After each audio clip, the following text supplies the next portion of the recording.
In this video, we'll show you how to wrap stitch.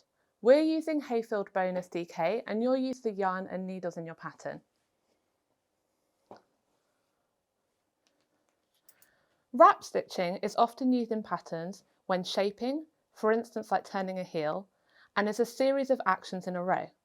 To begin our wrap stitch, we're going to take our yarn from the back, through our needles to the front.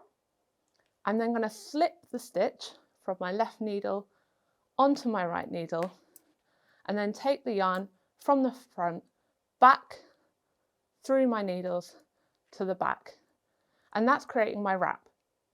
A wrap stitch is then often used so then you can turn your work and your yarn is in the right place to go back across your row.